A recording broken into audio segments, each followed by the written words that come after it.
أشهد أن لا إله إلا الله وحده لا شريك له وأشهد أن محمدا عبده ورسوله أما بعد فأعوذ بالله من الشيطان الرجيم بسم الله الرحمن الرحيم الحمد لله رب العالمين الرحمن الرحيم مالك يوم الدين إياك نعبد وإياك نستعين اهدنا الصراط المستقيم صراط الذين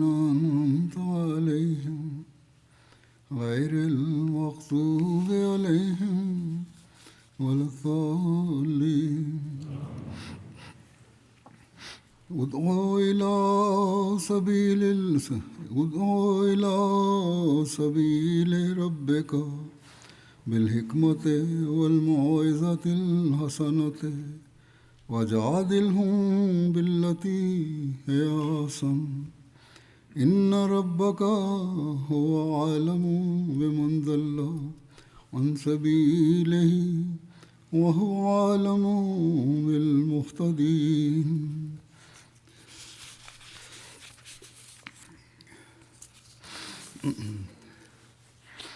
అనగా నీ ప్రభువు మార్గం వైపు జ్ఞానంతో ఉత్తమ హితబోధతో ఆహ్వానించుము. ఉత్తమమైన పద్ధతిలో వారితో వాదించుము. నిశ్చయంగా నీ ప్రభువే తన మార్గం నుండి దారి తప్పిన వారిని బాగా ఎరిగినవాడు, మార్గదర్శకత్వం పొందిన వారిని కూడా బాగా తెలిసినవాడు. పవిత్ర ఖుర్ఆన్లో అల్లాహ్ తఆలా ఇలాగే ఈ సూక్తిలోనూ మరెన్నో ఇతర సూక్తులలోనూ ప్రచారం చేయమని ఉద్బోధించిన చోట్ల ఉత్తమమైన పద్ధతిలో ప్రచారం చేయాలని ఆదేశించాడు. హితబోధ చేయమని ఉద్బోధించాడు. దీనివల్ల ఇతరులపై ప్రభావం పడుతుంది, ప్రయోజనం కూడా ఉంటుంది. ఈ సూత్రం ప్రకారం ఎవరు పనిచేస్తారో వారి ప్రచారం ఎల్లప్పుడూ ప్రతిఫలాలనిస్తుంది, సత్ఫలితాలనిస్తుంది. అల్లాహ్ తాలా దయవల్ల వారు చాలా వరకు విజయం సాధిస్తారు. కావున ఈ సూత్రాన్ని ఎల్లప్పుడూ గుర్తుంచుకోవాలి. ఈ రోజుల్లో సోషల్ మీడియా కారణంగా ప్రచారం చేయడం చాలా సులభమని ప్రజలు భావిస్తున్నారు. ఆసక్తి కలిగిన వారు ఈ పనిని చాలా ఉత్సాహంగా చేయడానికి ప్రయత్నిస్తున్నారు. లేదా కొంతమంది బహిరంగ ప్రదేశాలకు వెళ్ళి ఆయా దేశాలలో అనుమతి ఉన్న చోట, పాకిస్తాన్ మొదలైన దేశాలలో అనుమతి లేదు, అసలు ప్రచారానికి కూడా అనుమతి లేదు, అక్కడ తమ ప్రచార ఆసక్తిని తీర్చుకుంటారు. ఇది మంచి విషయమే. కానీ ప్రచారానికి కూడా కొన్ని షరతులు, నియమాలు ఉన్నాయి. వాటిని ఎల్లప్పుడూ గుర్తుంచుకోవాలి.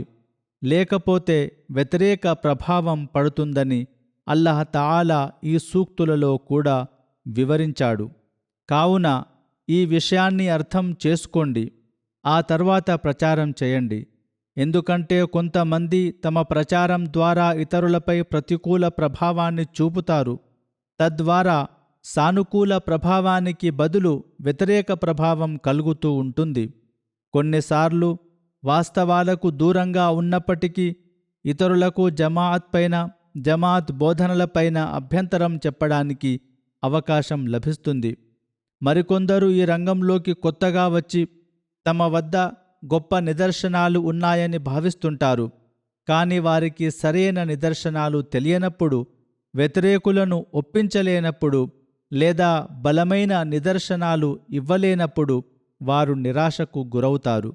నిజానికి నిరాశ చెందడానికి ఏమీ ఆస్కారం లేదు.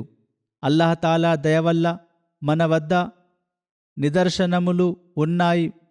అవును, మరొక విషయం ఏమిటంటే ఒకరికి వాటిని అర్థం చేసుకునే సామర్థ్యం లేకపోవచ్చు, లేదా వాటిని సరిగ్గా వివరించే ప్రతిభ ఉండకపోవచ్చు. అహ్మదీయ జమాత్ ఏది మాట్లాడినా అల్లాహతాలా దయవల్ల వివేకం నిదర్శనాలతో మాట్లాడుతుంది. అల్లాహతాలా పవిత్ర ఖుర్ఆన్లో హజరత్ ముహమ్మద్ సల్లల్లాహు అలైహి వసల్లంకు ఇచ్చిన బోధనలకు అనుగుణంగా మాట్లాడుతుంది. ఆ బోధనలపై స్వయంగా హజరత్ ముహమ్మద్ సల్లల్లాహు అలైహి వసల్లం కూడా ఆచరించి చూపారు.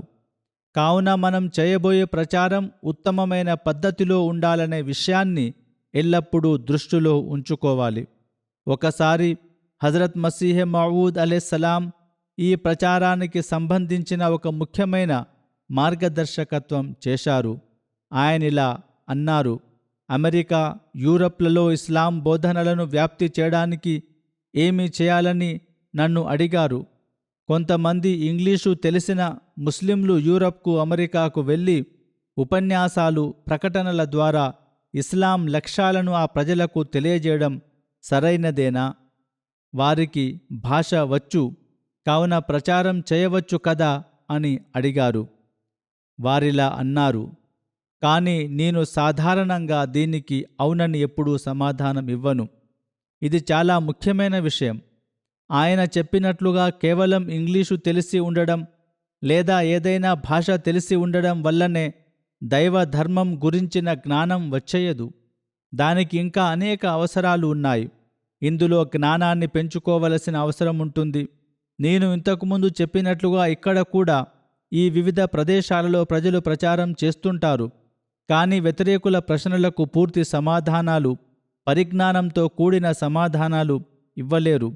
అదేవిధంగా నేను ఇంతకుముందు చెప్పినట్లుగా సోషల్ మీడియాలో కూడా ఇదే పరిస్థితి నెలకొని ఉన్నది. కావున ముందుగా అల్లాహ్ వైపునకు పిలిచే ప్రతి వ్యక్తి, ప్రచారం చేయాలనే ఆసక్తి ఉన్న ప్రతి వ్యక్తి తమ జ్ఞానాన్ని పెంచుకోవాలి, అభ్యంతరాలను సేకరించాలి. సాధారణంగా జమాఅత్ సాహిత్యంలో వాటికి సమాధానాలు అందుబాటులో ఉన్నాయి. ఒకవేళ లేకపోతే ఇప్పుడు దేశంలో ప్రచారం కోసం ఏర్పాటు చేయబడిన బృందంను సంప్రదించాలి. వారి నుండి ప్రయోజనం పొందాలి. ఆ బృందంలో జ్ఞానమున్న వారి నుండి సహాయం తీసుకోవాలి. హజరత్ మసీహ్ మౌఊద్ అలైహిస్సలాతు వస్సలాం చెప్పినట్లుగా నేను ఎప్పుడూ అవునని సమాధానం ఇవ్వను. ఆ తర్వాత ఆయనిలా అన్నారు: ఇస్లామీ బోధనల గురించి పూర్తిగా తెలియని, దాని ఉన్నత స్థాయి విశిష్టతల గురించి ఏమాత్రం తెలియని, ప్రస్తుత కాలంలోని విమర్శలకు సమాధానాలపై సంపూర్ణ అధికారం లేని, ముఖ్యంగా పవిత్రత నుండి బోధనలు పొందని వ్యక్తులు మా తరపున ప్రతినిధులుగా వెళ్ళడం నాకు ఏమాత్రం సముచితంగా అనిపించడం లేదు. మరొక ముఖ్యమైన విషయం ఏమనగా, ప్రచారకుడు, ప్రచారం చేసే వ్యక్తి పవిత్ర ఆత్మ నుండి బోధనలు పొందడం, అల్లాహ్ తాలాతో సంబంధం కలిగి ఉండడం కూడా అవసరం. ఆయన అనగా హజరత్ మసీహ్ మౌఊద్ అలైహిస్సలాం ఇలా సూచించారు. ఇలా జరగడం లేదు. ఆయన ఇంకా ఇలా అన్నారు: నా ప్రచారకులకు అల్లాహ్ తాలాతో కూడా ఒక ప్రత్యేక సంబంధం ఉండాలి. తద్వారా అల్లాహ్ తాలా వారిని సహాయంతో బలపరుస్తాడు.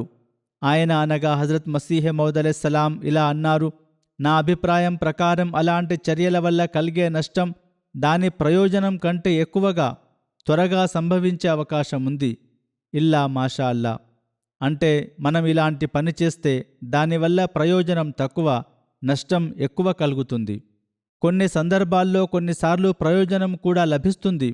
1-2 ఉదాహరణలు కనిపిస్తాయి, కానీ సాధారణంగా అయితే ప్రతికూల ప్రభావమే ఉంటుంది. కావున ఒక ప్రచారకుడు లేదా ఒక దాయి ఇలల్లా ఈ విషయాన్ని ఎల్లప్పుడూ గుర్తుంచుకోవాలి. మనం ప్రచారం చేయాలనుకున్నప్పుడు మనం పూర్తి చేయవలసిన అనేక అవసరాలు కూడా ఉన్నాయి. ఇది జరిగితేనే మనం సరైన పద్ధతిలో ప్రచారం చేయగలుగుతాం.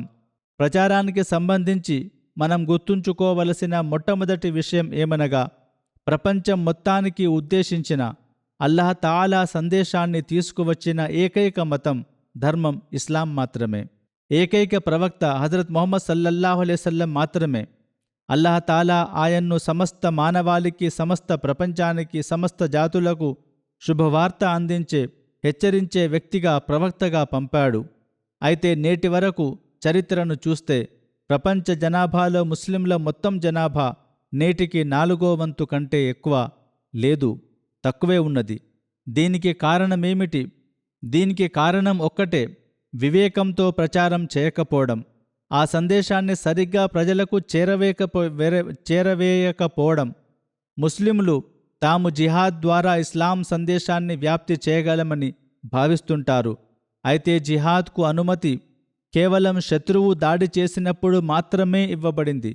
ముస్లింలకు జిహాద్ చేయడానికి, ఖడ్గం ఎత్తడానికి అనుమతి లభించినప్పుడు, అది కూడా అవిశ్వాసులు లేదా ముస్లిమేతరులు ఇస్లాంపై దాడి చేసి దానిని నిర్మూలించడానికి ప్రయత్నించినప్పుడే లభించింది.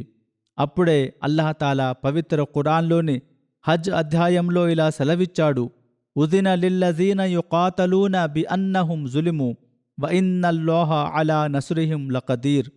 అనగా ఎవరితోనైతే అకారణంగా యుద్ధం చేయబడుతుందో వారికి కూడా యుద్ధం చేయడానికి అనుమతి ఇవ్వబడుతుంది. ఎందుకంటే వారు అణచివేయబడ్డారు, అన్యాయానికి గురయ్యారు. నిశ్చయంగా అల్లాహ్ వారికి సహాయం చేయడానికి సర్వశక్తిమంతుడు. ఇదే గొప్ప విషయం. ఆ తర్వాత అల్లాహతాలా వారికి సహాయం చేశాడని, దానికి ఆయన సర్వశక్తిమంతుడయ్యాడని చరిత్ర చూసింది. అన్యాయం జరుగుతున్నందున అల్లాహతాలా యుద్ధానికి అనుమతించాడు. కానీ నేటి కాలంలో ఈ రకమైన జిహాద్కు సంబంధించినది అవకాశం లేదు. ధర్మం కోసం ఎటువంటి యుద్ధం జరగడం లేదు. సాకులు చెప్పి ముస్లింలపై అన్యాయం జరుగుతున్నప్పటికీ ధర్మం పేరు వాడటం లేదు. అల్లాహతాలా కూడా, హజరత్ ముహమ్మద్ సల్లల్లాహు అలైహి వసల్లం కూడా పవిత్ర ఖురాన్తో చేసే జిహాద్నే గొప్ప జిహాద్గా, అత్యుత్తమ జిహాద్గా ప్రకటించారు. కావున ఇది ముస్లింల సాధారణ స్థితి. దీని కారణంగా నేటికి మన ముస్లిములు ప్రపంచ జనాభాలో ముస్లింల సంఖ్య 4వ వంతు కంటే తక్కువే ఉంది. ఈ విషయాన్ని మనం ఎల్లప్పుడూ దృష్టిలో ఉంచుకోవాలి. మన బాధ్యతలను అర్థం చేసుకోవాలి. మనం హజరత్ మసీహే మౌఊద్ అలైహిస్సలాతు వస్సలాం బయత్ ప్రతిజ్ఞ చేసి ఆయనతో బయత్ ఒప్పందం చేసుకున్నాము. మనం ఈ విషయాన్ని ఆచరించాలి. మనం అల్లాహ్ తాలాతో సంబంధాన్ని ఏర్పరచుకోవాలి. ఆయన బోధనలను నేర్చుకోవాలి. వాటిని ఆచరిస్తూ ఈ సందేశాన్ని ప్రపంచానికి కూడా చేరవేయాలి. నేను ప్రారంభంలో చెప్పినట్లుగా కొంతమంది మంచి ఉద్దేశంతో పని చేస్తారు, కానీ వారికి పూర్తి జ్ఞానముండదు, లేదా ప్రచారకునికి ఉండవలసిన అల్లాహ్ తాలాతో సంబంధం, ప్రమాణం నెలకొనదు. దీని ఫలితంగా వారికి నిరాశ కలుగుతుంది. ఈ విషయాన్ని ఎల్లప్పుడూ గుర్తుంచుకోవలను. హజరత్ ముహమ్మద్ సల్లల్లాహు అలైహి వసల్లం కూడా ప్రచారం కోసం ఆదేశాలు, కొన్ని మార్గదర్శకాలను అందించారు. హదీసులలో చాలా ఉల్లేఖనాలు ఇట్లు లభిస్తాయి. హజరత్ ఇబ్నే అబ్బాస్ రజియల్లాహు అన్హు నుండి ఒక ఉల్లేఖనం ఇట్లుంది: మనం ప్రజల బుద్ధికి అనుగుణంగా వారితో మాట్లాడాలని ఆజ్ఞాపించబడ్డాం. మొదటి విషయం ఇదే. ఒక వ్యక్తి బుద్ధి ఎంత ఉందో, అతని జ్ఞానం ఎంత ఉందో, లేదా అతని స్వభావం, మతం ఏమిటో దానికి అనుగుణంగా అతనితో మాట్లాడాలి. ఉదాహరణకు ముస్లింలకు హజరత్ మసీహే మౌద్ అలైహిస్సలాం ఆగమన గురించి చెప్పాలంటే వారికి పవిత్ర ఖురాన్, హదీస్, వారి పెద్దల గ్రంథాల నుండి చెప్పవలసును. ప్రచారం చేసే వారికి ఆయన సల్లల్లాహు అలైహి వసల్లం ఈ విషయం కూడా చెప్పారు. ఇదొక సుదీర్ఘ హదీస్. దానిలోని ఒక అంశం ఇట్లున్నది: అణచివేయబడిన వ్యక్తి శాపం నుండి రక్షించబడండి, దూరముండండి. ప్రచారం చేసేవారికి ఇది కూడా చాలా అవసరం. ఎల్లప్పుడూ వారి నైతికత మంచిది, ఉన్నతమైనదిగా ఉండాలి. మానవుల హక్కుల ప్రమాణం అలా ఉండాలి. తద్వారా వారు ఎప్పటికీ ఎన్నటికీ ఏ అణచివేతకు గురైన వ్యక్తి శాపాన్ని తీసుకునేవారు కాకూడదు. కానీ ఎల్లప్పుడూ అణచివేయబడిన వ్యక్తి దుఆలు పొందే వ్యక్తిగా ఉండాలి. వారు హదీసులలో ఇట్లు తెలిపిరి: వారి దుఆలు పొందే వ్యక్తిగా ఉన్నప్పుడు అల్లాహ్ తాలా వారి పనులలో అనుగ్రహం ప్రసాదిస్తాడు. ఆయన సల్లల్లాహు అలైహి వసల్లం ఇట్లనిరి: దాని నుండి రక్షించబడాలి, ఎందుకంటే దానికి అల్లాహ్ మధ్య ఎటువంటి అడ్డంకి ఉండదు. అనగా ఒక పీడితుని దుఆకు మరియు అల్లాహ్కు మధ్య ఎటువంటి అడ్డంకి ఉండదు. ఈ విషయాన్ని ఎల్లప్పుడూ దృష్టిలో ఉంచుకోవాలి. నేను పఠించిన ఈ సూక్తిలో మౌఇజతుల్ హసనను వివరిస్తూ ఒక సందర్భంలో హజరత్ మసీహే మౌద్ అలైహిస్సలాం ఇలా సూచించారు: తప్పుడు ఆరోపణలను జ్ఞానంతో, ఉత్తమ హితబోధతో తొలగించాల్సిన బాధ్యతను దేవుడు మనపై విధించాడు.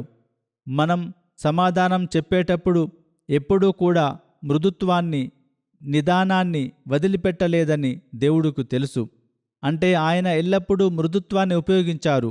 ఆయన స్వయంగా తన పరిస్థితిని వివరిస్తూ, నేను మృదుత్వంతో నిదానంతో సమాధానమిస్తాను, ఇదే నా సూత్రం, దీనికి అల్లాహతాలా సాక్షి, ఎల్లప్పుడూ మృదువైన సున్నితమైన పదాలను ఉపయోగించాలని అన్నారు. కావున మనం ఎంచుకోవాల్సిన ప్రచార పద్ధతి ఇదే. ప్రచారం చేసేటప్పుడు కోపంతో వ్యతిరేకి భాషను ఉపయోగించడం ప్రారంభించేవారు ఈ విషయాన్ని గుర్తుంచుకోవాలి. మన ప్రచారం నైతికత పరిధిలోనే ఉండాలి. వారి వద్ద నిదర్శనం లేదు, అందుకే వారు తప్పుడు భాషను ఉపయోగిస్తారు. కానీ మనం కూడా తప్పుడు భాషను ఉపయోగిస్తే దాని అర్థం మన వద్ద కూడా నిదర్శనం లేదని అవుతుంది. కొంతమంది హజరత్ మసీహ్ మౌద్ అలైహిస్సలాం కూడా కఠినత్వం చూపించారని అంటారు. నేను ఇప్పటికే చెప్పిన మొదటి విషయం ఏమిటంటే, ఆయన కఠినత్వం చూపించలేదు. ఆయన ఎక్కడైతే కఠినత్వం చూపించారో అక్కడ ఆయన ప్రజలకు ఇలా సమాధానమిచ్చారు. కేవలం కొన్ని సమయాల్లో వ్యతిరేకుల నుండి చాలా కఠినమైన అల్లరి రేపే రాతలను పొందిన తర్వాత జాతి ఈ విధంగా తమకు ప్రతిగా సమాధానం లభించిందని భావించి క్రూరమైన ఉద్రేకాన్ని అణచివేయాలనే ఉద్దేశంతో కొంతవరకు యుక్తితో కూడిన కఠినత్వాన్ని మేము ఎంచుకున్నాం. ఇక్కడ కూడా ఉద్దేశం మంచిదే. ఈ కఠినత్వం ఎటువంటి మానసిక ఉద్రేకం లేదా రెచ్చగొట్టడం వల్ల కాదు, కానీ కేవలం వారి ఉత్తమ పద్ధతితో వారితో వాదించు వజాదిలుహుం బిల్లతి హియ అహ్సన్ అనే సూక్తిని ఆచరించి ఒక యుక్తిగా వివేకంతో ఉపయోగించబడింది. నేను చూపించిన ఈ కఠినత్వం ఎటువంటి హృదయ వైమర్శం కాదు. అది ఒక పాఠం నేర్పడానికి, మరొకటి ఉద్రేకానికి లోనయ్యే వ్యక్తుల ఉద్రేకాన్ని అణచివేయడానికి. ముస్లింలలో కూడా నేను సమాధానమిస్తే ముస్లింలు కూడా తప్పుడు చర్యలు తీసుకోరు, కోట్లాటలకు దిగరు. ఆయన హజరత్ మసీహ్ మౌద్ అలైహిస్సలాం ఇలా అన్నారు, ఆ కఠినత్వం కూడా వ్యతిరేకుల అవమానం, చిన్నచూపు, చెడు భాష, పరాకాష్ఠకు చేరినప్పుడే మేము ఉపయోగించాం. మీరు ఎక్కడైనా నా మాటలు కఠినంగా ఉన్నట్లు చూస్తే ఆ సమయములో జరుగుతున్న వ్యతిరేకత, వారి చెడు భాష కారణంగానే ఆ కఠినత్వం చూపించబడింది. ఎందుకు చూపించారు?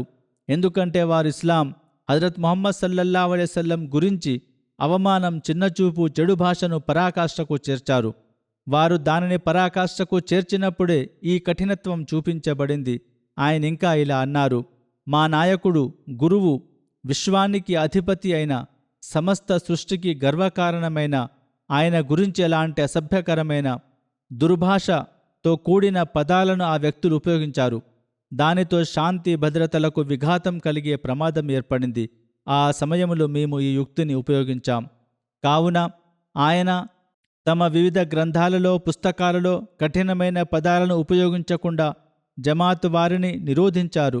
ఆయన ఇలా అన్నారు, కొన్ని చోట్ల నేను కొన్ని ఒత్తిడుల కారణంగా ఈ పదాలను ఉపయోగించాను, కానీ మీరు ప్రజలు మాత్రం మృదుత్వాన్ని పాటించాలి. మీరు కఠినమైన పదాలను ఉపయోగించకూడదు. ఆ కఠినత్వంలో కూడా ఆయన వారి చరిత్రకు సంబంధించిన విషయాలను మాత్రమే ప్రస్తావించారు. వారిలాగా తిట్లు లేదా అసభ్యకరమైన భాషను ఉపయోగించలేదు. ఇదే విధంగా ఈ సూక్తిని వివరిస్తూ ఆయన, అనగా హజరత్ మసీహ్ మౌద్ అలైహిస్సలాం ఇలా అన్నారు, పవిత్ర ఖురాన్లో మనకు ఈ ఆజ్ఞ ఉంది, వలా తుజాదిలు అహ్లల్ కితాబి ఇల్లా బిల్లతి హియ అహ్సన్. ఇది అన్కబూత్ అధ్యాయంలోని సూక్తి.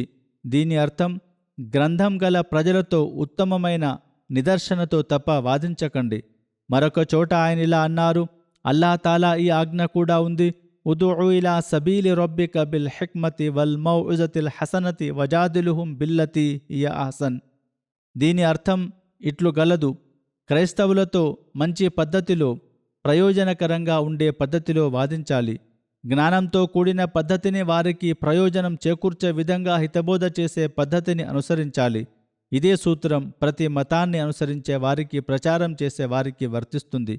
వారు యూదులైనా, క్రైస్తవులైనా, హిందువులైనా, లేదా ఈ రోజుల్లో హజరత్ మసీహ్ మౌద్ అలైహిస్సలాంను ముస్లింగా అంగీకరించని ముస్లింలలోని వారికి ప్రచారం చేయడానికి కూడా జ్ఞానంతో కూడిన పద్ధతి, హితబోధ చేసే పద్ధతిని అనుసరించాలని ఇదే సలహా. ఆయన ఇంకా ఇలా సూచించారు, కానీ మనం ప్రభుత్వ సహాయంతో లేదా అల్లాహ్ శరణు మనం స్వయంగా ఉద్రేకాన్ని వ్యక్తపరిచి ఈ పద్ధతి తప్పు పద్ధతి. ఇది మన అసలు ఉద్దేశానికి ఏమాత్రం ఉపయోగపడదు. ఇవి లౌకిక యుద్ధాలు, గొడవలకు సంబంధించిన నిదర్శనాలు. నిజమైన ముస్లింలు, ఇస్లామీ పద్ధతులు తెలిసినవారు వీటిని ఏమాత్రం అంగీకరించరు. ఎందుకంటే వీటి నుండి మానవజాతి మార్గదర్శకత్వానికి ఉపయోగపడే ఫలితాలు ఉత్పన్నం కాలేవు. హజరత్ ముస్లిం మౌద్ రజల్లాహు అన్హు కూడా తన తఫ్సీర్ కబీర్లో ఉదుఉ ఇలా సబీల్ రబ్బిక బిల్ హిక్మతిని వివరించారు. ఆయన నిఘంటువుల ప్రకారం హిక్మత్ అనే అర్థాలను వివరించారు. వివిధ నిఘంటువులలో దీని అర్థాలు ఏమిటో తెలిపారు. హిల్మ్ అనగా ఓర్పు, నిదానం. హిక్మత్ అర్థాలలో ఒకటి హిల్మ్. దీని అర్థం నమ్రతతో తెలివిని ఉపయోగించి మాట్లాడాలి. అల్లాహ్ తాలా ఇలా సెలవిస్తున్నాడు, ఎందుకంటే ఎవరైతే ఈ విధంగా చేయరో వారు త్వరగా ఉద్రేకపడి కోపం, ఆవేశానికి లోనవుతారు. అప్పుడు వారు ఇతరులకు ఏమాత్రం వివరించలేరు. ప్రవక్తృత్వం, ఇదే విధంగా హితబోధ, వివేకం. మరొక అర్థం నబువ్వత్. ఈ అర్థం ప్రకారం దాని ఉద్దేశం దైవిక వాక్యం సహాయంతో ప్రజలను ధర్మం వైపునకు పిలవండి. కావున అల్లాహ్ తాలా ఇచ్చిన వాక్యాన్ని, పవిత్ర ఖురాన్ స్వయంగా ఇచ్చిన నిదర్శనాలను మాత్రమే సమర్పించండి. మీ వద్ద నుండి అసత్యాలను సమర్పించకండి. ఆయన చాలా ఆవేదనతో ఇలా అన్నారు, ముస్లింలు ఈ సూత్రాన్ని అర్థం చేసుకున్నట్లయితే వారు యూదు మతాన్ని, క్రైస్తవ మతాన్ని మింగేసి ఉండేవారు. మన ఆయుధం పవిత్ర ఖురాన్ మాత్రమే.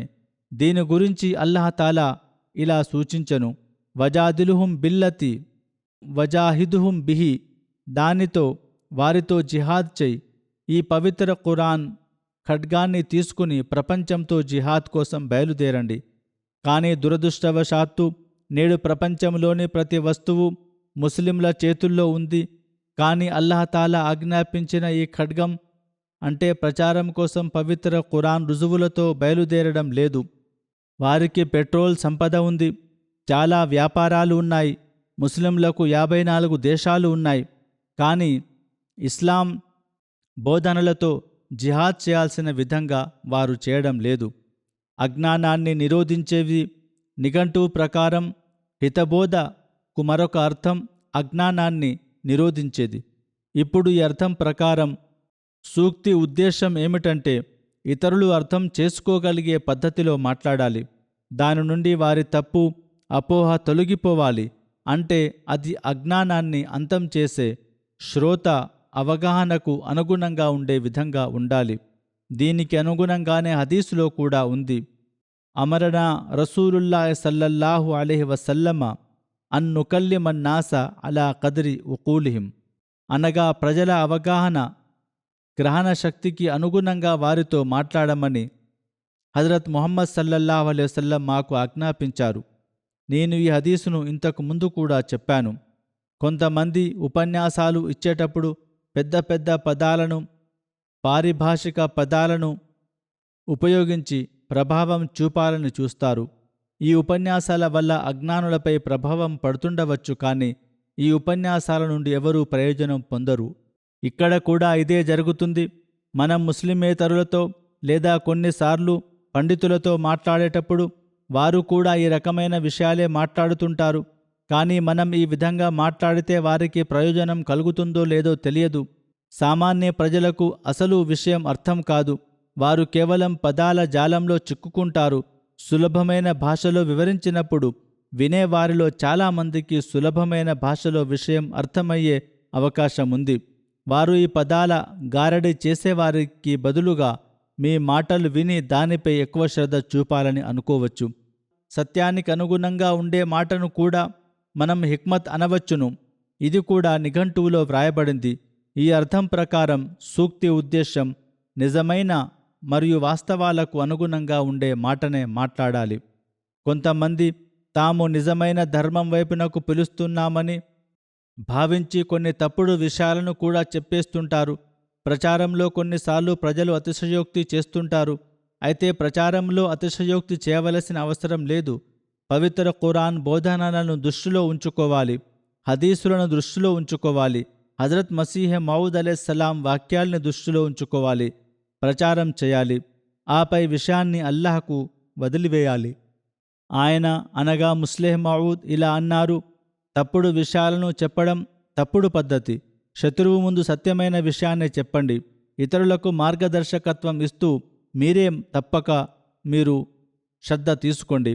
అల్లాహ్ సెలవిచ్చినట్లుగా వలా లా యజుర్రకుం మన్జల్ల ఇజా తదైతుం, మీరు మార్గదర్శకత్వంపై స్థిరంగా ఉన్నట్లయితే మరొకరు మార్గం తప్పినా అది మీకు ఎటువంటి నష్టాన్ని కలిగించదు. ఇతరుల మార్గభ్రష్టత మీకు ఎటువంటి నష్టాన్ని కలిగించదు. మిమ్మల్ని మీరు రక్షించుకోండి. అంటే పాపం లేదా తప్పు అయిన ఏ విషయాన్ని కూడా దాని ద్వారా నేను ఇతరులకు మార్గదర్శకత్వం ఇస్తానని ఉద్దేశంతో చేయవద్దు. మీ మార్గాలు ఇతరుల మార్గాలు ఒకదానితో ఒకటి ఢీకొట్టినప్పుడు మీరు మీ సొంత మార్గం గురించి ఆలోచించండి. ఇతరుల మార్గాన్ని దేవుడిపై వదిలివేయండి. ఎందుకంటే అల్లాహ్ తాలా ఒక విశ్వాసి అవిశ్వాసి కావాలని, అవిశ్వాసి విశ్వాసి కావాలని కోరుకోడు. ఆయన ఇతరులకు మార్గదర్శకత్వం ఇవ్వాలని కోరుకుంటాడు. ఇదే విధంగా మీరు హిక్మత్ గురించి అనే పదాన్ని వివరిస్తూ నిఘంటువుల నుండి ఇది కూడా చెప్పారు. సందర్భానికి స్థలానికి తగిన మాటను కూడా మనం హిక్మత్ అంటుంటాం. ఈ అర్థం ప్రకారం సూక్తి ఉద్దేశం ఇట్లు గలదు: ప్రచారంలో సందర్భానుసారంగా మాట్లాడాలి. కొన్ని రుజువుల ద్వారా శత్రువు రెచ్చగొట్టబడే, కోపం తెచ్చుకునే ప్రమాదం ఉంటే, ఆ విధంగా అతను మీ మాట వినడని భయం ఉంటే, ఆ కారణంగా అతనిని రెచ్చగొట్టడం సరైనది కాదు. మీరు అతని ముందు ఇతర రుజువులను వివరించండి. వాటిని అతను శాంతంగా వినగలుగుతాడు. అంటే మాట్లాడేటప్పుడు ముందుగా వారి స్వభావాన్ని తెలుసుకోవాలి. మీరు వారిని అనవసరంగా రెచ్చగొట్టినట్లయితే అలాంటి ప్రచారం వల్ల ఎటువంటి ప్రయోజనం ఉండదు. కేవలం మీ గొప్పదనాన్ని చెప్పుకోవడానికి మేము సత్యవంతులం, మసీహ్ మౌద్ సత్యవంతుడు, ఇస్లాం సత్యమైనది, హజరత్ ముహమ్మద్ సల్లల్లాహు అలైహి వసల్లం ఖచ్చితంగా ప్రపంచం మొత్తానికి ప్రవక్త, ఈ విషయాలను రుజువు లేకుండా మాట్లాడితే ఉద్రేకం మాత్రమే కలుగుతుంది. జ్ఞానంతో మాట్లాడండి. తద్వారా ప్రజలకు ఈ విషయాలు అర్థమవుతాయి కూడా. కావున ఇది గొప్పతనం. అల్లాహ్ తాలా సంక్షిప్త పదాలలోనే ప్రచారం అన్ని రహస్యాలను వివరించారు. ప్రచారం చేసేవారు ఈ పద్ధతిని ఆచరిస్తే ఇన్షా అల్లాహ్ విజయం కూడా లభిస్తుంది. అల్ మౌఇజతుల్ హసన అనగా ఉత్తమ హితబోధ అంటే హృదయాలను మృదువుగా చేసి వాటిపై లోతైన ప్రభావాన్ని చూపే మాట. ఈ హితబోధ ద్వారా ముస్లింలకు ఈ విషయం గుర్తు చేయబడింది. పొడి వాదనలతో మాత్రమే పని జరపకండి. ఇప్పుడు ఇస్లాం ఈ సందేశాన్ని ప్రపంచానికి చెప్పవలసిన పని జమాత్ అహ్మదియాది. ఎవరితోనైనా వారు వ్యతిరేకులైనా లేదా ఇతరులైనా మాట్లాడేటప్పుడు ధర్మంలో కేవలం పొడి వాదనలు మాత్రమే కాకుండా హితబోధ వివిధ కోణాలు ఉన్నాయని, వాటిని ఆచరించాలని చెప్పాలి.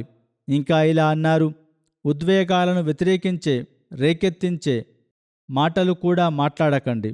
జ్ఞానంతో పాటు మౌఇజతుల్ హసనాను కూడా జోడించండి.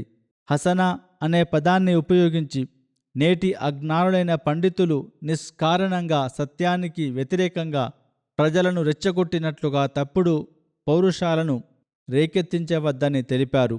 వజాదిలుహుం బిల్లతి హియ అహసన్ అనగా ఉత్తమమైన పద్ధతిలో వారితో వాదించు. ఈ సూక్తి ద్వారా వారితో వాదించేటప్పుడు ఈ విషయాన్ని కూడా దృష్టిలో ఉంచుకోవాలని తెలిపారు. వివిధ నిదర్శనాలలో అత్యంత ఉన్నతమైన బలమైన రుజువును ఆధారం మరియు కేంద్రంగా స్థాపించాలి. మిగిలిన రుజువులను దానికి అనుబంధంగా ఉంచాలి. ఎందుకంటే సహాయక రుజువు విఫలమైనప్పటికీ ప్రధాన రుజువుకు ఎటువంటి బలహీనత కలగదు. దీనికి విరుద్ధంగా కేంద్ర బిందువు బలహీనంగా ఉండే బలమైన సహాయక రుజువులు కాకుండా ఎటువంటి ప్రయోజనాన్ని ఇవ్వవు. ఇన్న రబ్బక హువ ఆలము బిమన్ జల్ల అన్ సబీలిహి వహువ ఆలము బిల్ ముహ్తదీన్. ఆ తర్వాత అల్లాహ్ తాలా ఇలా సెలవిస్తున్నాడు: నిశ్చయంగా నీ ప్రభువే తన మార్గం నుండి దారి తప్పిన వారిని బాగా ఎరిగినవాడు, మార్గదర్శకత్వం పొందిన వారిని కూడా బాగా తెలిసినవాడు. కావున ఇందులో చెప్పబడినదేమిటంటే, మీరు చక్కగా ప్రచారం చేస్తూ ఉండండి, కానీ ప్రజలు అంగీకరించకపోతే మాకు ప్రచారం చేయడం రావడం లేదేమో అని నిరాశ చెందవద్దు. ఎందుకంటే మీ ప్రచారంలో ఎటువంటి లోపం లేకపోయినా శ్రోత హృదయంపై అతని పాపాల తప్పు అంతగా పట్టి ఉండవచ్చు. దేవుడు అతని కోసం మార్గదర్శకత్వం కిటికీని తెరవకపోవచ్చు. ఉద్దేశం ఏమిటంటే ప్రచారంలో నిమగ్నమై ఉండాలి. ఇదే అసలు విషయం. మా పని ప్రచారం చేస్తూ ఉండటమే, ఫలితం ఇవ్వడం, ప్రభావం కలిగించడం అల్లాహతాలా పని. హజరత్ మసీహే మౌద్ అలైహిస్సలాం ఇట్లు సూచించారు. చాలామంది మౌల్వీలు, ఉలమాలుగా పిలబడేవారు వేదికల పైకి ఎక్కి తమను తాము నాయబు రసూల్ అనగా ప్రవక్తకు ప్రతినిధిగా మరియు ఆ ప్రవక్తలకు వారసులుగా ప్రకటించుకుంటూ ఉపన్యాసాలు ఇస్తారు. అహంకారం, గర్వం, దుష్కార్యాల నుండి దూరంగా ఉండమని చెబుతారు. అయితే వారి స్వంత పనులు, చేష్టలు, అంటే వారు స్వయంగా ఏమి చేస్తారో దాని ప్రభావాన్ని మీ హృదయాలపై ఎంతవరకు చూపిస్తుందో దాని నుండి అంచనా వేయండి. మంచి స్వభావం కలవారిపై వాటి ప్రభావం ఎంత ఉంటుంది? కావున ఆ మౌల్వీల ప్రచారం, ప్రభావం మీ హృదయాలపై పడకపోతే అప్పుడు మీ పరిస్థితిని మీరే చూసుకోండి.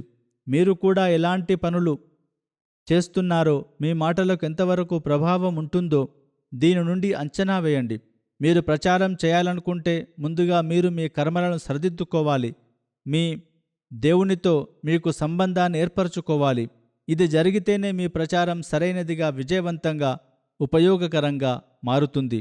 ఆయన ఇంకా ఇలా అన్నారు, ఈ రకమైన వ్యక్తులకు కర్మల శక్తి ఉంది చెప్పడానికి ముందు తామే ఆచరించినట్లయితే పవిత్ర ఖుర్ఆన్లో లిమ తకూలూన మాలా తఫాలూన్ అనగా మీరు చేయని దానిని ఎందుకు చెబుతున్నారనే ఆవశ్యకత ఏమిటి ఉండేది. అల్లాహ్ తాలా పవిత్ర ఖుర్ఆన్లో లిమ తకూలూన మాలా తఫాలూన్ అని చెప్పవలసిన అవసరం ఏంటి? ఈ సూక్తి స్వయంగా తెలియజేస్తుంది ఏమనగా, ప్రపంచంలో చెప్పి స్వయంగా ఆచరించని వారు ఉన్నారు, భవిష్యత్తులో కూడా ఉంటారు. కావున ఈ విషయం దేనికి రుజువంటే ప్రచారం చేసేవారుంటారు. వారి రుజువులు విని ప్రజలు కొన్నిసార్లు ఒప్పుకుంటారు, కానీ ఆ తర్వాత వారి చేతలను చూసినప్పుడు దూరం జరుగుతారు. కావున మీరు ప్రచారం చేయాలనుకుంటే అప్పుడు మీ మాట, చేత ఒకే విధంగా ఉండాలి. అప్పుడే మీ ప్రచారం విజయవంతమవుతుంది, అందులో శుభం కూడా కలుగుతుంది. ఆయన ఇంకా ఇలా అన్నారు, మీరు నా మాట వినండి, బాగా గుర్తుంచుకోండి. ఒక వ్యక్తి మాట నిజమైన హృదయం నుండి రాకపోతే, అందులో కర్మల శక్తి లేకపోతే అది ప్రభావాన్ని చూపదు. దీని నుండే మన ప్రియమైన ప్రవక్త హజరత్ ముహమ్మద్ సల్లల్లాహు అలైహి వసల్లం గొప్ప సత్యం తెలుస్తుంది. ఎందుకంటే ఆయనకు లభించిన విజయం, హృదయాలపై ప్రభావం ఏ విధంగా విజయం లభించింది, ఆయన హృదయాలపై ఏ విధంగా ప్రభావం కలిగించారు, దాని ఉదాహరణ మానవజాతి చరిత్రలో మరెక్కడా లభించదు. ఇదంతా ఎందుకంటే ఆయన మాట, చేతలలో సంపూర్ణ ఏకీభవనం ఉండేది. కావున మనం ప్రచారం చేయాలనుకుంటే, సందేశాన్ని అందించాలనుకుంటే మీరు ఈ పద్ధతిని ఆచరించాలి. మనం ఆ పద్ధతిని ఆచరించాలి. మీరు సల్లల్లాహు అలైహి వసల్లం వారి బోధనలను ఆచరించాలి. అల్లాహ్ తాలాతో ప్రత్యేక సంబంధాన్ని ఏర్పరచుకోవాలి. ఆ తర్వాత లిమ తకూలూన మాలా తఫ్అలూన్ అనే విషయాన్ని వివరిస్తూ హజరత్ మసీహే మౌద్ అలైహిస్సలాం మరొక సందర్భంలో ఇలా అన్నారు, ముస్లిం రెండు రంగులు అనగా ద్వంద్వ నీతి కలిగి ఉండకూడదు. ఎల్లప్పుడూ మీ మాట, చేతను సరిగ్గా ఉంచుకోండి మరియు వాటిలో సమతుల్యతను పాటించండి. అనుచరులు తమ జీవితాలలో చూపించినప్పుడు మీరు కూడా వారి అడుగుజాడల్లో నడిచి మీ సత్యం మరియు విశ్వాసాలకు సంబంధించిన ఉదాహరణలను చూపించండి. అప్పుడే ప్రచారంలో కూడా శుభం కలుగుతుంది. ఈరోజు నాకు మీడియా అందుబాటులోకి వచ్చింది, కావున నేను ప్రచారం చేయగలనని అనుకోవడం ద్వారా ప్రచార ఫలితాలు ఉత్పన్నం కాలేవు. ఆ తరువాత వారు వజాదిలుహుం బిల్లతీ హియ అహ్సన్ వివరిస్తూ ఒక సందర్భంలో హజరత్ మసీహ్ మౌద్ అలైహిస్సలాం ఇట్లన్నారు, ఎవరికైతే హితబోధ చేయాలనుకుంటున్నారో వారికి నోటితో చేయండి. అంటే నోటితో హితబోధ చేయాలనుకుంటే చేయండి, ఒకే విషయం ఉంటుంది. కానీ దానిని ఒక పద్ధతిలో వ్యక్తీకరిస్తే ఆ ఒక వ్యక్తిని శత్రువుగా మార్చవచ్చు. అదే విషయం మరొక పద్ధతిలో చెబితే స్నేహితుడిగా మారుస్తుంది. పదాలు అవే, చెప్పాల్సిన విషయం ఒకటే, కానీ ఒక పద్ధతిలో చెబితే శత్రువుగా మారుస్తుంది, మృదువైన పదాలలో చెబితే స్నేహితుడిగా మారుస్తుంది. కావున మీరు వజాదిలుహుం బిల్లతీ హియ అహ్సన్కు అనుగుణంగా మీ కార్యాచరణను ఉంచుకోండి. ఈ రకమైన సంభాషణ శైలినే దేవుడు జ్ఞానం అని పేర్కొన్నాడు. దీనికి అనుగుణంగా ఆయన అల్లాహ్ తాలాతో ఇలా వివరించి చెప్తున్నాడు. అనగా అల్లాహ్ యొక్క సూక్తిలో ఇట్లు గలదు, ఎవరికి యూతుల్ హిక్మత మన్యషా, ఎవరికి ఒక జ్ఞానాన్ని ప్రసాదిస్తాడో అల్లాహ్ తోచిన వానికే ప్రసాదిస్తాడు.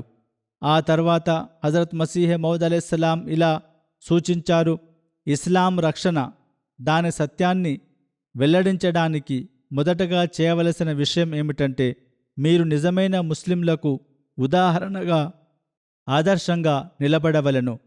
కావున మొదటి విషయం ఇదే. మేము ప్రచారం చేశాము లేదా మేము వారికి సందేశం అందించాము అని అనుకోవడం గొప్ప విషయం కాదు. సందేశాన్ని అందించడంతో పాటు మన స్థితిలో మనం ఏమి మార్పు తీసుకొచ్చామో కూడా మనం చూసుకోవాలి. కేవలం సందేశం అందించడం సరిపోదు. మేము అహ్మదీయులం అయ్యాం, మేము ప్రచారం చేశాం, ఒక దాయి ఇలల్లాహగా చేరి ఆ పట్టికలో మా పేరు వచ్చింది అని గర్వపడకూడదు. ఆయన ఇంకా ఇట్లు సూచించారు, మొదటగా చేయవలసిన విషయం ఏమిటంటే మీరు నిజమైన ముస్లింలకు ఆదర్శంగా నిలబడాలి. రెండవ విషయం ఏమిటంటే దాని అనగా ఇస్లాం మంచితనాన్ని, పరిపూర్ణతలను ప్రపంచంలో వ్యాప్తి చేయాలి. అవును, ఇప్పుడు మీరు ఉదాహరణగా నిలబడినప్పుడు, ఆదర్శంగా నిలిచినప్పుడు ఆ తర్వాత ప్రపంచంలో వ్యాప్తి చేయండి. అప్పుడు చూడండి ఎలాంటి విప్లవాలు వస్తాయో. డబ్బున్నవారు ప్రపంచంలో తీసుకురాలేకపోయిన విప్లవాన్ని మీరు తీసుకురాగలరు. కొన్ని రోజులు ప్రచారం చేసి ఫలితం కనిపించలేదు అని భావించే వారి గురించి కూడా ఆయన ఇలా సూచించారు, మాట్లాడేటప్పుడు ఆలోచించి సంక్షిప్తంగా పనికొచ్చే మాటనే మాట్లాడాలి. ఎక్కువ వాదనల వల్ల ఎటువంటి ప్రయోజనం ఉండదు. కావున ఒక చిన్న ఆకర్షణీయమైన మాటను ఎప్పుడైనా విసిరివేయండి, అది నేరుగా చెవిలోకి వెళ్ళిపోతుంది. మళ్ళీ ఎప్పుడైనా అవకాశం లభిస్తే అప్పుడు చూద్దాం. ఇది స్థిరత్వంతో ప్రచారం చేసే విషయం. ఉద్దేశం ఏమనగా క్రమంగా సత్య సందేశాన్ని అందజేస్తూ ఉండాలి. అలసిపోకూడదు. అలసిపోకుండా ఉండటం మన బాధ్యత. ఒకరోజు మనం శిబిరం లేదా స్టాల్ ఏర్పాటు చేసి ప్రచారం చేశాం, ఆ తర్వాత పని పూర్తయిందని కాదు. ఎందుకంటే ఈ రోజుల్లో ప్రజలు దేవునిపై ప్రేమ, ఆయనతో ఉన్న సంబంధాన్ని పిచ్చిగా భావిస్తున్నారు. హజరత్ మసీహ్ మౌద్ అలైహిస్సలాం ఇలా సెలవిచ్చారు, ఈ రోజుల్లో దేవునితో సంబంధాన్ని పిచ్చిగా భావిస్తున్నారు. ఆ రోజుల్లో సహాబాలు ఉండే ప్రజలు వారిని పిచ్చివారుగా అనేవారు, వారు వారిని అవిశ్వాసులుగా అనేవారు. రేయింబవళ్ళు, పనికిరాని మాటలు, రకరకాల నిర్లక్ష్యాలు, లౌకిక చింతనల కారణంగా హృదయం కఠినంగా మారుతుంది. మాట ప్రభావం ఆలస్యంగా పడుతుంది. ఈ రోజుల్లో ప్రపంచంలో చాలా చౌకికవాదులు, లౌకికవాదులు ఉన్నారు. మీరు ఈ కాలంలో మాట్లాడారో ఆ కాలం కంటే ఇప్పుడు లౌకికత్వంలో చాలా రెట్లు పెరిగారు. వారు ప్రపంచంలో మునిగిపోయి ఉన్నారు. వారిపై ఏం ప్రభావం పడుతుంది? అందుకే మనం ఫలానా మౌల్వీ లేదా ఫలానా పండితునితో ప్రచారం చేసేవారిని ఒప్పించాలి, లేదా ఫలానా వాదించే వ్యక్తి, అభ్యంతరం చెప్పే వ్యక్తికి ప్రచారం చేయాలి అని అనుకోకూడదు. మన లక్ష్యం ఏమిటంటే ప్రపంచానికి నిజమైన ఇస్లాం సందేశం అందించాలి. ఈ కాలంలో హజరత్ మసీహ్ మౌద్ అలైహిస్సలాం రావలసి ఉంది, ఆయన వచ్చారు అనే విషయాన్ని ప్రపంచాన్ని ఒప్పించడమే మన లక్ష్యం. కేవలం వాదనలు, చర్చలు, సుదీర్ఘ ప్రశ్న జవాబులలో పడకుండా ప్రచారం ద్వారా మనం ఎంత ఎక్కువ మందికి సత్య సందేశాన్ని అందించగలం, వారిని ఎలా సంస్కరించగలం అని చూడాలి. గౌరవనీయ అనుచరులు కూడా ఇదే చేశారు. వారు ప్రచారం చేసేవారు, కానీ ఈ రోజుల్లో ప్రజలు లౌకిక చింతనలలో మునిగిపోయారు. వారికి అర్థమయ్యేలా చెప్పడం లక్ష్యం. కావున గొప్ప జ్ఞానంతో వారికి వివరించవలసిన అవసరం ఉంటుంది. మన ఆచరణాత్మక ఉదాహరణలు బాగున్నట్లయితే ప్రజల దృష్టి స్వయం మన వైపు మల్లుతుంది. ఆ తర్వాత మీరు మీ సొంత ఉదాహరణ ఇచ్చారు. ఒక తహసీల్దార్ అనగా రెవెన్యూ అధికారి ఉండేవాడు. అతను నాతో వాదించేవాడు. నేను అతనికి హితబోధ చేసేవాడిని. అతను నన్ను ఎగతాళి చేసేవాడు. కానీ చివరకు ఒక సమయం ఎలా వచ్చిందనగా నేను కూడా అతన్ని వదిలిపెట్టలేదు.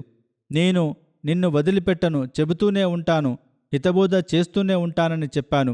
బహుశా వీరు అతనిలో ఏదో శుభ స్వభావాన్ని చూసి ఉంటారు, అనగా హజరత్ ముస్లిమ్ మౌద్ రజల్లాహు తాలా అన్హు. ఏది ఏమైనా ఆయన చివరకు నేను స్థిరత్వంతో చేస్తూనే ఉన్నాను, సందేశం అందిస్తూనే ఉన్నాను. ఒక సమయం ఇట్లు వచ్చింది, అతను గట్టిగా రోదిస్తూ నా దగ్గర క్షమాపణలు అడగడం ప్రారంభించాడు. ఎక్కడ ఎగతాళి చేసేవాడు, గేలి చేసేవాడు, కానీ ఇప్పుడు ఏడ్చే స్థితికి చేరుకున్నాడు. ఏడవడం కూడా మొదలుపెట్టాడు. మీరింకా ఇలా చెప్పారు, కొన్నిసార్లు శుభ స్వభావం కల వ్యక్తి దురదృష్టవంతుడిలా కనిపిస్తాడు, కానీ అతను శుభ స్వభావం కలవాడే. అతని వెనుకపడి అతని అవగాహనకు అనుగుణంగా జ్ఞానాన్ని ఉపయోగించి మాట్లాడుతుంటే అతను అర్థం చేసుకుంటాడు. ఇంకా ఇలా నొక్కి చెప్పారు, గుర్తుంచుకోండి, ప్రతి తాళానికి ఒక తాళం చెవి ఉంటుంది. ప్రతి తాళానికి ఒక చెవి ఉన్నట్లే మాటకు కూడా ఒక తాళం చెవి ఉంది. అదే తగిన విధానంలో మాట్లాడాలి. ఔషధాలలో ఒక ఔషధం ఒకరికి ఉపయోగపడుతుంది, మరొకరికి మరొక ఔషధం ఉపయోగపడుతుంది. వ్యాధికి సంబంధించి అదేవిధంగా ప్రతి మాట ఒక ప్రత్యేక పద్ధతిలో ప్రత్యేక వ్యక్తికి ఉపయోగపడుతుంది. అంటే అందరితో ఒక్కో విధంగా మాట్లాడకూడదు. వివరించే వ్యక్తి ఎవరైనా చెడుగా మాట్లాడినా దానిని చెడుగా భావించకూడదు. బదులుగా తన పనిని తాను చేసుకుంటూ పోవాలి, అలసిపోకూడదు. ధనవంతుల స్వభావం చాలా సున్నితంగా ఉంటుంది. వారు ప్రపంచ వ్యవహారాలలో మునిగిపోయి ఉంటారు. వారు ఎక్కువ మాటలు వినలేరు. వారికి ఏదైనా సందర్భంలో ఏదైనా పద్ధతిలో చాలా మృదువుగా హితబోధ చేయాలి. ప్రతి వర్గానికి హితబోధ చేయాలి. ధనవంతులకు కూడా పేదలకు కూడా. ధనవంతులకు ప్రచారం చేసే రహస్యాన్ని వారిలా తెలిపారు. సందర్భం సమయాన్ని బట్టి చూసి అప్పుడు ఏదైనా హితబోధ చేసే మాటను చెప్పండి. ఆ తర్వాత ఈ సందర్భంలో మీరు హజరత్ ఇబ్నే అరబీ ఉదాహరణనిచ్చారు.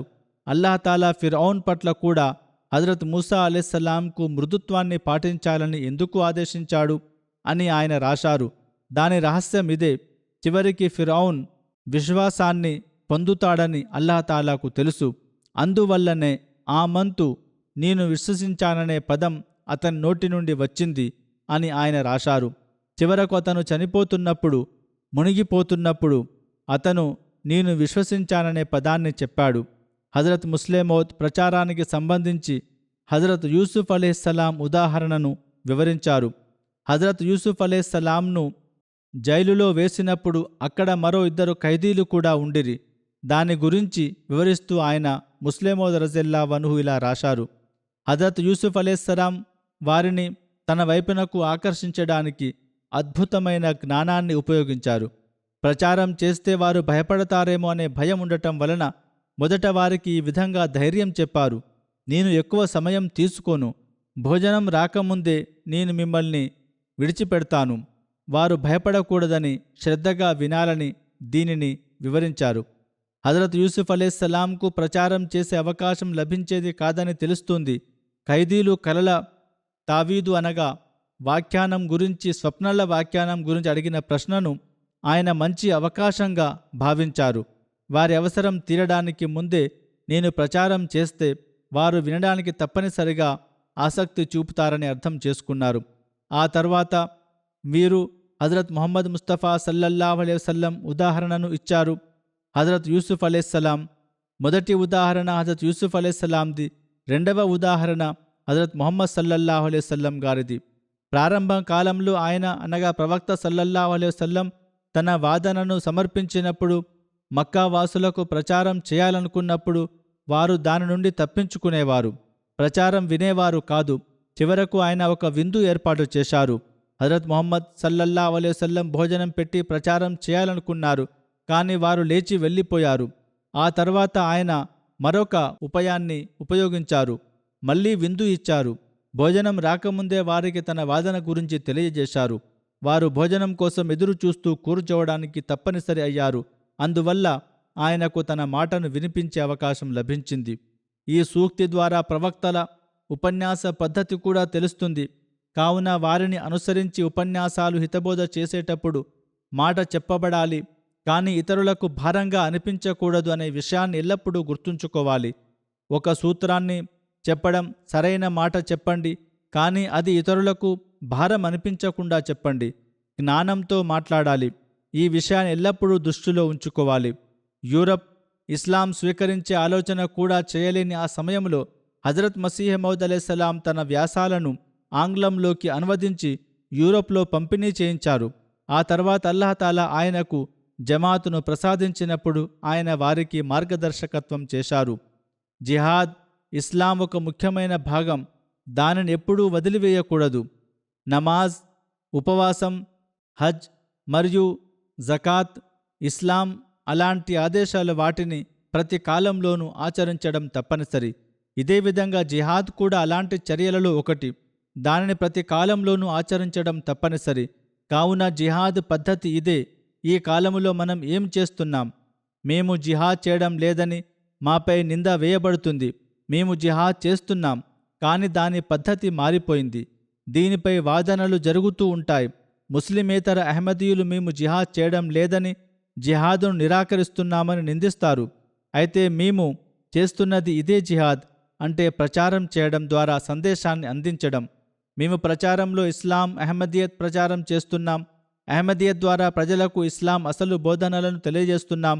ఆఫ్రికా, యూరప్, దక్షిణ అమెరికా, అమెరికా, ఆస్ట్రేలియా ద్వీపాలలో కూడా మా మిషన్లు ఉన్నాయి. ఇదంతా దేనికోసం? ఇదే మేము చేస్తున్న జిహాద్. కావున మేము జిహాదును అంగీకరించడం లేదని చెప్పడం తప్పు. అవును, నేను చెప్పినట్లుగా జిహాద్ పద్ధతి మారిపోయింది. హజరత్ మసీహే మౌద్ అలైహిస్సలాం ఇలా సూచించారు: ఇప్పుడు మీ జిహాద్ కలం ద్వారా చేసి, జిహాద్ మీ యొక్క పెన్ను ద్వారా చేయబడుతుంది. అదే మీరు ఖడ్గంగా అని భావించండి. కావున దీని ద్వారా జిహాద్ చేయండి. ఇది ధర్మాన్ని వ్యాప్తి చేసే పని. దాని కాలం, దీనికి ఇది అవసరం. కావున ఈ విధంగా కలం ద్వారా జిహాద్ చేయవలను. ఈ విషయాన్ని ఎల్లప్పుడూ దృష్టిలో ఉంచుకోవాలి. ప్రపంచానికి చెప్పాలి, మీరు మాతో మసీహే మౌద్ లేరు, లేదా మసీహే మౌద్ ఈ విధంగా రావలసి లేదు అని ఎందుకు వాదిస్తున్నారు? ఇది తప్పు. ఒకవైపు చూడండి, పవిత్ర ఖురాన్, హదీస్ ఏమి చెబుతున్నాయో మనం వారికి సరిగ్గా చెప్పాలి. ఒకవైపు వారు మసీ, మెహదీ రాకను అంగీకరిస్తారు, మరొక వైపు వారు నిరాకరిస్తున్నారు. మనం వారి వాదనలను కేవలం శబ్దార్థాల గురించి లేదా గొడవల్లోకి తీసుకుంటే దానివల్ల ఎటువంటి ప్రయోజనం కలుగదు. మనం వారితో ఇలా చెప్పవలను: మా అసలు లక్ష్యం ఇస్లాంను ప్రపంచంపై ఆధిపత్యం చేసేలా చేయడం. ఎందుకంటే హజరత్ ముహమ్మద్ సల్లల్లాహు అలైహి వసల్లం ప్రపంచం మొత్తానికి ప్రవక్త, సందేశహరునిగా అవతరించారు. నేడు మన సంఖ్య ప్రపంచ జనాభాలో 4వ వంతు కంటే తక్కువగా ఉన్నది. మనం ప్రపంచాన్ని ఇస్లాం జెండా క్రిందికి తీసుకురాలేనప్పుడు మనం ఎంత గొప్ప పని చేశామని ఎలా చెప్పుకోవాలి? ఈరోజు ఈ రకమైన జిహాద్ చేయడం మన పని. అప్పుడే మన జిహాద్ విజయవంతం అవుతుంది.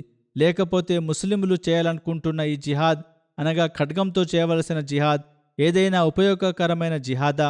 దాని నుండి ఏదైనా ఫలితం వస్తుందా? ఏమీ రావడం లేదు. కావున ప్రతి అహ్మదీ చేయవలసిన జిహాద్ ఇదే. దీని గురించి హజరత్ మసీహ్ మౌద్ అలైహిస్సలాం మనకు తెలియజేశారు. ఖడ్గం ద్వారా చేసే జిహాద్ కాదు. దానివల్ల ముస్లింలకు ఎటువంటి ఫలితం రావడం లేదు. ప్రతి చోట అవమానాన్ని ఎదుర్కొంటున్నారు. కానీ నేను మీకు చెప్పిన ఈ విషయాలను తెలివి, జ్ఞానంతో చేయాలి. ప్రచార సాధనాలను జ్ఞానంతో ఉపయోగించాలి. అల్లాహ్తో సంబంధాన్ని ఏర్పరచుకోవాలి. మురబ్బీలు అనగా జమాత్ మత బోధకులు కూడా జమాత్ వ్యక్తులకు శిక్షణ ఇచ్చి ఈ జిహాద్ చేసే ఒక సైన్యాన్ని తయారు చేయాలి. మురబ్బీలపై చాలా పెద్ద బాధ్యత ఉందని నేను వారికి చెబుతున్నాను. వారు కేవలం జమాత్కు శిక్షణ ఇవ్వడమే కాదు, ఆ శిక్షణతో పాటు వ్యక్తులను అల్లాహ్ తాలాతో బంధాన్ని జోడించాలి. వారిలా చేసినప్పుడు వారి జ్ఞానాన్ని కూడా పెంచాలి. వారిని ఈ జిహాద్ కోసం సిద్ధం చేయాలి. వారిలా చేసినప్పుడే వారు తమ ఒప్పందాన్ని, తమ వాగ్దానాలను నెరవేర్చిన వారవుతారు. హజరత్ ముస్లిం మౌద్ రజల్లాహు అన్హు మురబ్బీలకు హితబోధ చేస్తూ ఒకసారి ఇలా ఉపదేశించారు: ప్రచారం ఎలా చేయాలి, ఒక మురబ్బీ ఎలా ఉండాలి అని. బహుశా 2-3 సందర్భాలలో ఆయన మురబ్బీలకు ఈ సలహాలు ఇచ్చారు. అయితే అవి చాలా పెద్దవి. ఎప్పుడైనా అవకాశం లభిస్తే వివరిస్తాను. ప్రస్తుతానికి వాటిలోని ముఖ్యమైన విషయాల సంక్షిప్త సారాంశాన్ని నేను వివరిస్తున్నాను. మురబ్బీలకు హజరత్ ముస్లిం మౌద్ రజల్లాహు అన్హు ముఖ్యమైన సలహాల సారాంశం ఎలా ఉంది అనగా, ఆత్మశుద్ధి. ఒక మురబ్బీలో ఆత్మశుద్ధి ఉండాలి. అతను స్వయంగా ఆత్మశుద్ధి కోసం ప్రయత్నించాలి. ఆపై జమాత్లో కూడా ఆత్మశుద్ధి చేయడానికి ప్రయత్నించాలి. తహజ్జుద్, ఆరాధనలు అతను తప్పక పాటించవలను. ఆపై జమాతునకు కూడా ఆరాధనల వైపు దృష్టి మళ్లించాలి. పవిత్ర ఖురాన్ పఠనం స్వయంగా లోతుగా అధ్యయనం చేయాలి. మరియు జమాత్ సభ్యులను కూడా అధ్యయనం వైపు దృష్టి మళ్లించాలి. అలాగే దైవం వైపు పిలిచే వారిని తయారు చేయాలంటే దైవ స్మరణ వైపు స్వయంగా కూడా దృష్టి సారించాలి. జమాత్ సభ్యులను కూడా దృష్టి సారించేలా చేయాలి. ఒక వ్యక్తిగత గ్రంథాలయం చాలా ముఖ్యమైనది. ఇటువైపు మీరు దృష్టి మళ్లించవలను, ఎందుకంటే ఇది చదివే ఆసక్తిని పెంచుతుంది. ఇదే విధంగా ఈ రోజుల్లో పుస్తకాల వ్యాప్తి తక్కువగా ఉంది. కానీ అల్ ఇస్లాం వెబ్సైట్లో చాలా పుస్తకాలు, జమాత్ సాహిత్యం అందుబాటులో ఉంది. పుస్తకాలు కొనడానికి లేదా ఆసక్తి చూపడానికి అవకాశం లేనివారు కనీసం ఆ వైపు దృష్టి సారించాలి. అధ్యయనం కోసం ఒక నిర్ణీత సమయాన్ని కేటాయించాలి. అల్లాహపై ఆధారపడటం అనేది అలవర్చుకోవాలి. మనిషి ముఖ స్తుతిపరుడు, అనగా మంచిగా మాట్లాడాలి. ఇతరులను అనవసరంగా పొగడకూడదు. ప్రతి విషయానికి మూలం అల్లాహ్ తాలానే అని అర్థం చేసుకోవాలి. ఎందుకంటే అల్లాహ్ తాలా ద్వారానే మనకు ప్రతిదీ లభిస్తుంది. మెరుగైన సంబంధాలు ప్రజలతో ఏర్పరచుకోవాలి. మన ప్రజలతో సంబంధాలు బలహీనంగా ఉండటం వలన ప్రచార రంగం పరిమితం అవుతుంది. మనం ఆ వైపు కూడా దృష్టి సారించాలి. సంబంధాలను పెంచడం వైపు దృష్టి సారించలేని వారు చాలా బలహీనమైపోతారు, వెనుకబడిపోతారు. మనం ఇందులో ముందుకు సాగి మన బృందాన్ని కూడా ముందుకు తీసుకెళితే మన ప్రచార రంగాలు కూడా మరింతగా తెరుచుకుంటాయి. మురబ్బీలకు హజరత్ ముస్లిమౌద్ రజల్లాహు తాలా అన్హు చేసినటువంటి మిగిలిన ఉపదేశాలలో ఉన్నది ఏమనగా, ధైర్యంగా మనం విమర్శలను ఖండించే ఉత్సాహం కలిగి ఉండాలి. ఇది కూడా మురబ్బీలో ఉండవలసిన ఒక గొప్ప లక్షణం. దానిని అతను ముందు జమాతులో కూడా పెంపొందించాలి. అలాగే స్థిరత్వపు అలవాటు ఉండాలి. 4 రోజులు మంచి పనులు చేశాం, ప్రచారం చేసే ఉత్సాహం చూపించాం, లేదా ఆరాధన చేశాం, ఆ తర్వాత మర్చిపోయామనే చర్య ఉండకూడదు. అతను స్వయంగా ఈ విషయాలపై స్థిరంగా ఉన్నప్పుడు జమాతులో కూడా ఆ స్ఫూర్తిని పెంపొందించాలి. మురబ్బీలు స్వయంగా ఆచరించినప్పుడే జమాతులో కూడా నిశ్చయంగా ఆ స్ఫూర్తి ఉత్పన్నమవుతుంది. అప్పుడే అల్లా వైపు పిలిచే ప్రచారకులు సిద్ధమవుతారు. వారు ప్రజలకు సరిగ్గా సమాధానాలు ఇవ్వగలుగుతారు. వారి పరిస్థితి అవమానకరంగా ఉండదు. హజరత్ మసీహే మౌద్ అలైహిస్సలాం చెప్పినట్లుగా భాష నేర్చుకోవడం ద్వారా మాత్రమే ప్రచారం చేసే పద్ధతి రాదు. కానీ అసలు విషయం జ్ఞానం పెంచుకోవాలి. లోతుగా ఆలోచించే అలవాటు ఉండాలి. అల్లాహతో సంబంధం ఉండాలి. మురబ్బీలలో ఈ విషయాలన్నీ ఎక్కడైతే ఉండాలో వాటిని జమాత్కు నేర్పించడానికి కూడా వారు ప్రయత్నించాలి. ఈ విధంగా జరిగితేనే మనం ఒక గొప్ప విప్లవాన్ని సృష్టించగలం. అప్పుడే మనం హజరత్ ముహమ్మద్ సల్లల్లాహు అలైహి వసల్లం పతాకాన్ని ప్రపంచంలో ఎగరవేయడానికి అర్హులవుతాం. అప్పుడే మనం ముస్లింలను కూడా రాబోయే మసీహే మౌద్, మెహదీయే మౌద్ వాస్తవికత గురించి తెలియజేయగలం. ఆయన బయత్ ప్రమాణం ప్రతిజ్ఞలోకి రావడానికి వారిని ఆహ్వానించగలం. కావున మనం నెరవేర్చడానికి దృష్టి సారించాల్సిన చాలా బాధ్యతలు ఉన్నాయి. దీనికి అవసరముంది. ఇందులో మన మురబ్బీలు చాలా గొప్ప పాత్ర పోషించాల్సిన అవసరం ఉన్నది. అల్లాహ్ తాలా అందరికీ ఇందుకు అవకాశమిచ్చి అనుగ్రహించుగాక. ఇలాగే అల్లాహ్ వైపు పిలిచేవారిని కూడా సరైన జ్ఞానాన్ని పొందడానికి అవకాశం ఇచ్చుగాక. వారు అల్లాహ్తో సంబంధాన్ని ఏర్పరచుకొని ఇస్లాం, అహ్మదీయత్ సందేశాన్ని ప్రపంచంలోని ప్రతి మూలకు అందజేసేవారు అగుదురుగాక.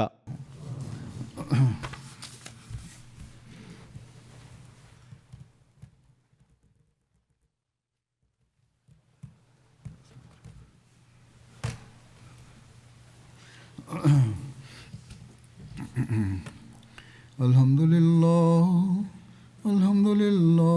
నహ్మదుహు వ నస్తঈనుహు వ నస్తగ్ఫిరుహు వ ను'మిను బిహి వ నతవక్కలు అలైహి వ నఅూజు బిల్లాహి మిన్ శురూరి అన్ఫుసినా వ మిన్ సయ్యిఆతి అమాలినా మన్ యహ్దిహిల్లాహు ఫలా ముదిల్ల లహు ومن يضلل فلا هادي له ونشهد أن لا إله إلا الله ونشهد أن محمدا عبده ورسوله عباد الله رحمكم الله